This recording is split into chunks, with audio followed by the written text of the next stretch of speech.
Out of everything that went down in that match and how perfect it really was, the WWE had Brock Lesnar make his return. Is it just me, or did anybody else really care that Brock Lesnar made a return?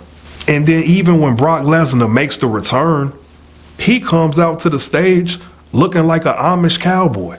Not that I have anything against Amish cowboys, but it just makes Brock Lesnar look weird as hell. That wild ponytail was already questionable.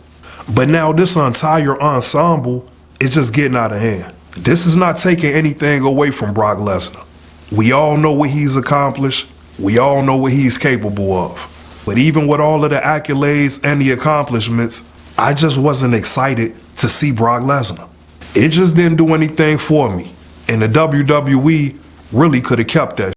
One of the things that was said during the post-show interview was that out of all of the people that the fans would expect to make a comeback, Brock Lesnar was the last person we ever would have thought.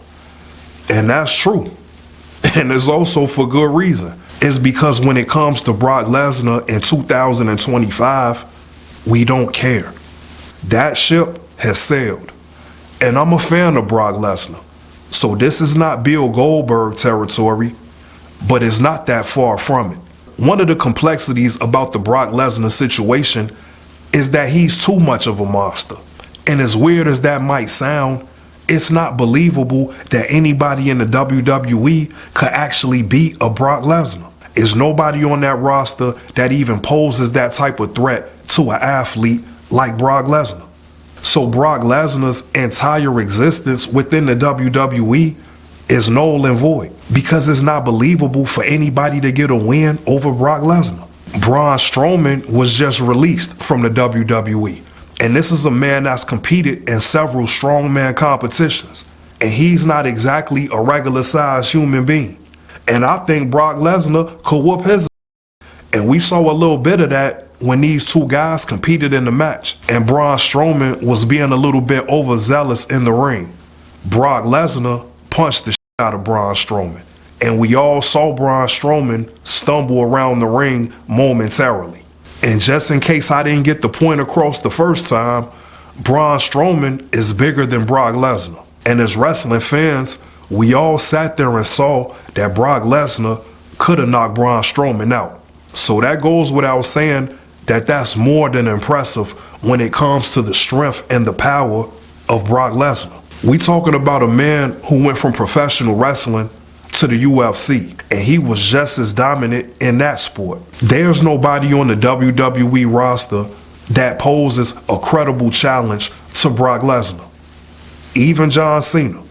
And that's why it was absolutely nothing enjoyable or memorable about Brock Lesnar making this return. And that's why when Brock Lesnar made his big return at SummerSlam, I just couldn't care less. Now, when I had the SummerSlam special and I talked about classic matches from the past, the only thing that Brock Lesnar's return did for me was remind me of a match that I left off of that SummerSlam list. There was one particular match at SummerSlam for the WWE Championship between John Cena and Brock Lesnar. And this was probably one of the greatest things I've ever seen in the WWE. In this particular match, Brock Lesnar dominated from start to finish. He proceeded to German suplex John Cena 16 times. Brock Lesnar picked up John Cena 16 times and threw his all over the ring. And it was one of the best things I ever seen. I loved every second of it.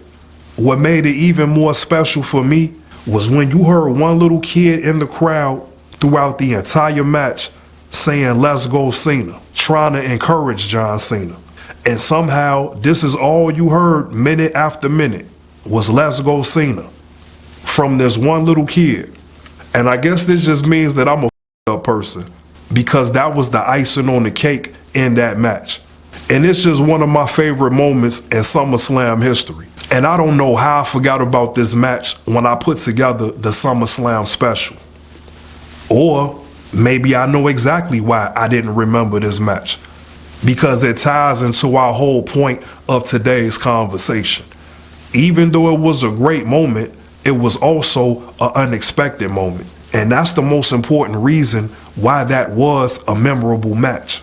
Other than the WWE making money from ticket sales, this match just serves no purpose. If this is something that John Cena wanted, then fine. It's his retirement tour. He could knock himself out. But I know I'm not the only fan of professional wrestling that would have preferred to see John Cena have a different opponent. Again, this is the retirement tour. There are only so many dates left. And this was one of the things that I was afraid of from the beginning of this tour. Every opponent that John Cena has been one of his nemesis from the past. I guess for the WWE, that seems like a brilliant idea. But for wrestling fans, I thought it was more sensible to have John Cena have brand new opponents so that he could use his star power to help usher us into the future, so that Cody Rhodes won't be the only wrestler to benefit from that star power. Cody Rhodes is already a star with or without John Cena. But there were several guys on Raw and SmackDown that need that type of opportunity to show what they could do for this company.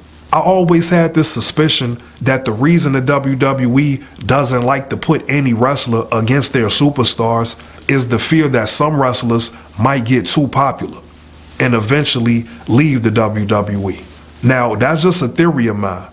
But when I'm watching John Cena's retirement tour, it seems true all over again.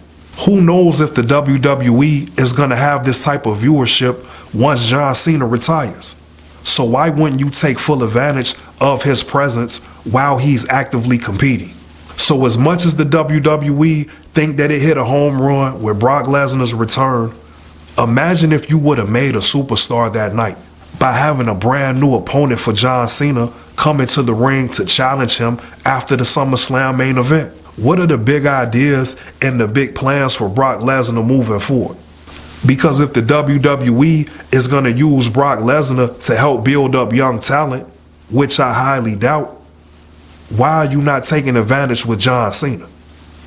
It's more believable for young guys to get a win over John Cena than it is for young guys to get a win over Brock Lesnar. And we couldn't even take a day and just process and celebrate what we just saw. Triple H and the WWE thought it was imperative that Brock Lesnar had to make that return right after a SummerSlam Classic. I almost forgot that the WWE actually let Brock Lesnar give John Cena the F5 when he made that return. This is crazy. What are y'all thinking about? I finally give y'all some credit because y'all finally had got y'all shit together. And before I could even say the word congratulations, here comes Brock Lesnar. Here comes the pain. Literally. Because this is painful to watch. John Cena had already lost the WWE Championship, but it was such a great match that it still turned into a celebration. We already got a great moment the night before with Seth Rollins cashing in Money in the Bank. Even though it was a weak move, it still was a great moment. So we already had enough surprises for SummerSlam, as far as I was concerned. It was a job well done. But for some reason, Triple H or the WWE felt as though they needed to go a little bit harder and do just a little bit extra, which basically equals doing too damn much. I'm not even going to talk about all of the legal problems that Brock Lesnar was facing leading up to this return. I feel like it's not even a good look making any type of return with those legal issues, especially when we didn't want to see this big strong no way. And I love how Triple H threw this all on John Cena, because in the post-show interview, Paul Levesque made sure to let us all know that he just gave John Cena whatever was on John Cena's wish list. So basically, Triple H is trying to put this off on John Cena. Triple H wants John Cena to take the weight for this dumb